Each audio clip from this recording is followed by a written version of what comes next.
Hi friends, அனைவருக்கும் வணக்கம். நாம் இந்த வீடியோவில் எதை பற்றி பார்க்க போகிறோம் அப்படின்னா, நம்ம வாழ்க்கையில் பல மாற்றங்களை கொண்டு வர்றதுக்கு நமக்கு தேவையான விஷயங்கள் பிரபஞ்சத்து மூலியமாக அடைவதற்கு பிரபஞ்ச நீதியின்படி இருந்தால் நிச்சயமாக அது நடக்கும். நம் தேவைகளை பிரபஞ்ச நீதியின்படி எப்படி உருவாக்குவது அப்படிங்கிறத பற்றி தான் நம்ம இந்த வீடியோவில் பார்க்க போகிறோம். எந்த ஒரு உணர்வு திரும்ப திரும்ப அழுத்தம் பெற்று அது அதிர்வலையாக பிரபஞ்சத்தில் அதிர்வலையின் சக்தியாக மாறுகிறதோ அது பிரபஞ்சத்தின் மூலம் நிச்சயம் நிறைவேற்றப்படும். உதாரணத்துக்கு, நம்ம மழை காலங்களில் டூ வீலர் ஸ்டார்ட் ஆகலை அப்படின்னா திரும்ப திரும்ப கிக்கரை போட்டு உதைக்கும் போது இன்ஜின் சூடேறி ஒரு கட்டத்தில் ஸ்டார்ட் ஆகும் இல்லைங்களா?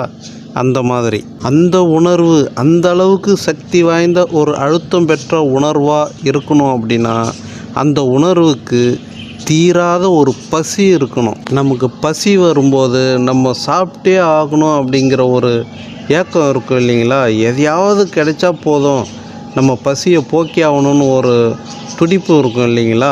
அந்த அளவுக்கு நம் தேவைக்கான உணர்வு ஒரு பசி வெறி போல் இருக்கணும். வெறுமனே நம்ம ஆசைக்காகவும் இல்லை விருப்பத்துக்காகவும் மட்டுமே நம்ம பிரபஞ்சத்துக்கிட்ட கேட்குறோம் அப்படின்னா அது பெருசாக ஒரு அதிர்வலையை ஏற்படுத்தாது. உதாரணத்துக்கு, ஒரு டூ வீலரோ இல்லை காரோ வீடோ சும்மா ஆசைப்படுறோம், விருப்பப்படுறோம், இருந்தால் நல்லாயிருக்கும் அப்படின்னு ஒரு மேம்போக்காக பட்டும் படாமல் அப்படி நம்ம நினைக்கிறோம் அப்படின்னா அது நடக்காமையும் போகலாம், இல்லை நடக்கிறதுக்கு வருட கணக்குகள் டைம் எடுத்துக்கிட்டாலும் எடுத்துக்கலாம்.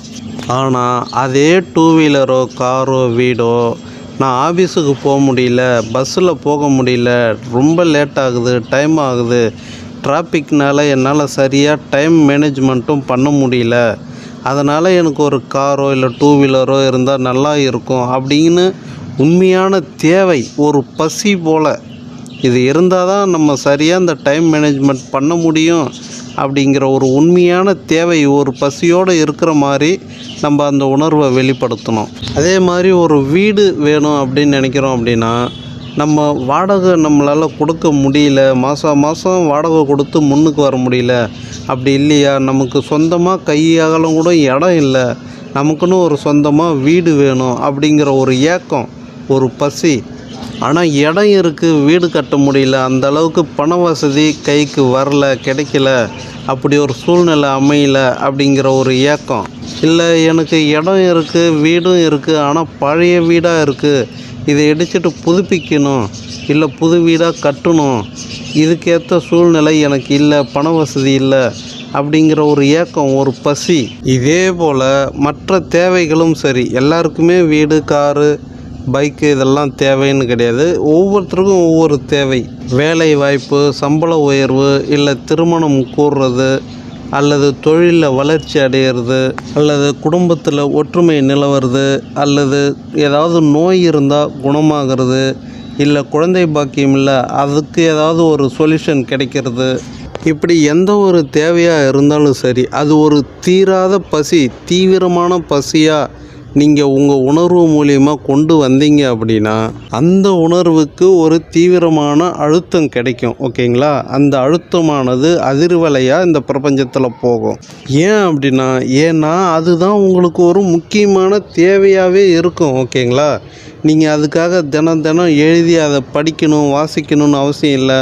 ஃபோட்டோ ஒட்டி அதை நீங்கள் அடிக்கடி உங்களுக்கு நீங்களே ஞாபகப்படுத்த வேண்டிய அவசியம் இல்லை.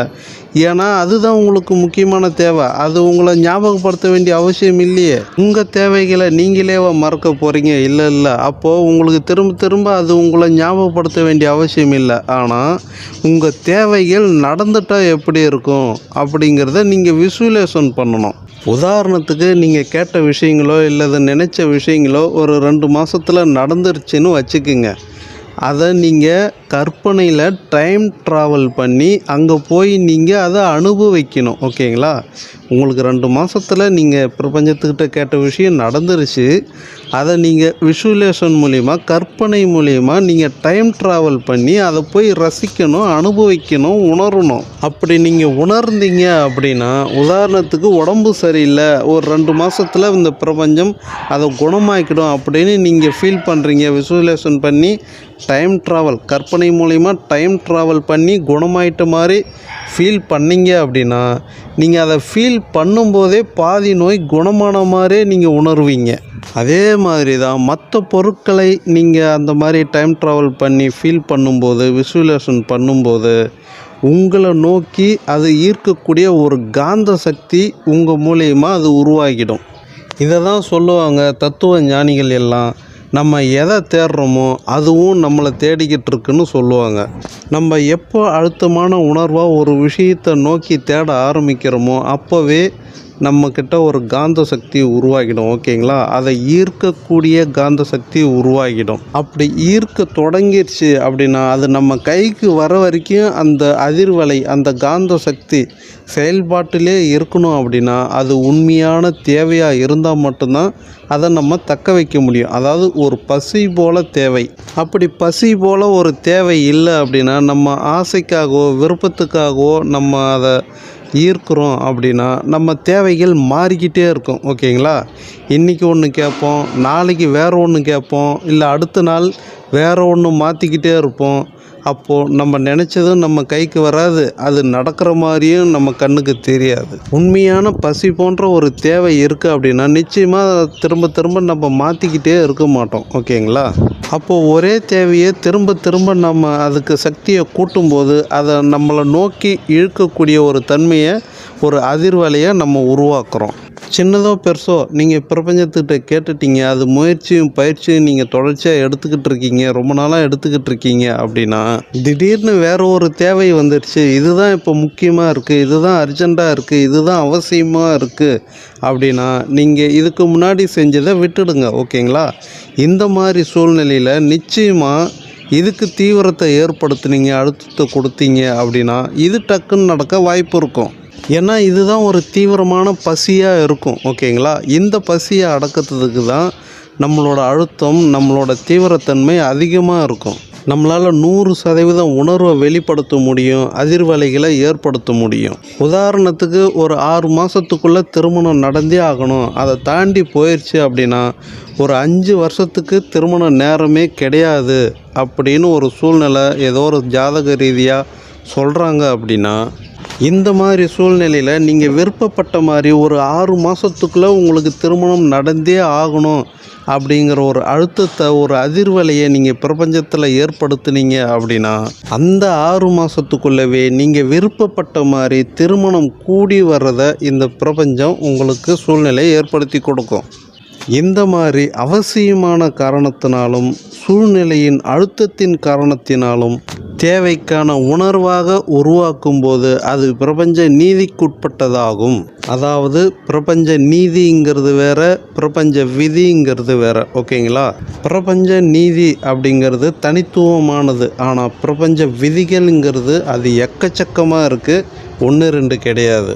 பிரபஞ்ச நீதிங்கிறது யாரையும் பட்டினி போடக்கூடாது அப்படிங்கிற ஒரு விஷயம் இருக்குது. ஆனால் பிரபஞ்ச விதியில் அப்படியெல்லாம் கிடையாது. சரி, ஓகே ஃப்ரெண்ட்ஸ், நம்ம இந்த வீடியோவில் புரிஞ்சுக்க வேண்டிய விஷயம் என்ன அப்படின்னு கேட்டிங்கன்னா, உங்கள் தேவைகளை ஒரு பசி உணர்வு போல், ஒரு தாகம் உணர்வு போல், அவசியம் தேவை என்ற உணர்வை ஒரு அழுத்தமாக உங்கள் உணர்வில் அதிர்வலையை ஏற்படுத்திக்கிட்டே இருந்தீங்க அப்படின்னா அதை அடையக்கூடிய சூழ்நிலைகள் உங்களை சுற்றி உருவாகுவதை நீங்கள் உணரலாம். ஓகேங்களா? அதை பற்றின இன்ஃபர்மேஷன் உங்களுக்கு வரும், பல ஐடியாக்கள் உங்களை நோக்கி வரும், பல வழிமுறைகள் உங்களை நோக்கி வரும். நீங்கள் அதை அடையக்கூடிய எல்லா விதமான சூழ்நிலைகளும் பிரபஞ்சம் ஏற்படுத்தி கொடுக்கும். உங்கள் மனபாரத்தை இலகுவாக்கி குறைத்து உங்களுக்கு மகிழ்ச்சியை ஏற்படுத்தும். பிறகு நீங்கள் நினைத்ததை அடைய போகும் நிம்மதியையும் திருப்தியும் நம்பிக்கையும் உங்களுக்கு கொடுக்கும். பிறகு நீங்கள் ஆசைப்பட்ட மாதிரியே உங்ககிட்ட அந்த பிரபஞ்சம் கொண்டு வந்து சேர்த்துரும். இதெல்லாம் கேட்கும்போது ஏதோ உங்களுக்கு ஒரு ஈஸியான ப்ராசஸ் போல தோணும். நிச்சயமாக அப்படி கிடையாது. நீங்கள் விரும்பியதை உங்ககிட்ட கொண்டு வந்து சேர்க்கும்போது உண்மையிலேயே அதுக்கு தகுதியானவராக நீங்கள் இருப்பீங்க. அந்த அளவுக்கு இந்த பிரபஞ்சம் உங்களை பக்குவப்படுத்திடும். ஓகேங்களா? அதற்கேற்ற மாதிரியான சூழ்நிலைகளை உங்களுக்கு உருவாக்கி கொடுத்துரும். நீங்கள் அதுக்கும் தயாராகவே இருந்துக்குங்க. நிச்சயம் உங்கள் வாழ்க்கை சிறப்பாகவே இருக்கும். மேலும் இது போன்ற பிரபஞ்ச நீதி சம்பந்தமாக அடுத்தடுத்த வீடியோக்குள்ளே பார்க்கலாம். இந்த பிரபஞ்ச நீதிங்கிறது இது பிரபஞ்சம் தோன்றினதுக்கு முன்னாடி இருந்தே உள்ளது. ஓகேங்களா? ஆதி அனாதின்னு சொல்லுவாங்க. இதற்கு தொடக்கமும் கிடையாது, முடிவும் கிடையாது. இது எப்பவுமே இருக்கக்கூடியது. இது நித்தியமானது, சத்தியமானது. இதை பற்றி இன்னும் நம்ம அடுத்தடுத்த வீடியோக்களில் பார்க்கலாம். இந்த வீடியோ பிடிச்சிருந்தால் லைக் பண்ணுங்கள், ஷேர் பண்ணுங்கள், சப்ஸ்கிரைப் பண்ணுங்கள். மீண்டும் நல்லதொரு தகவலோடு சந்திப்போம். மிக்க நன்றி.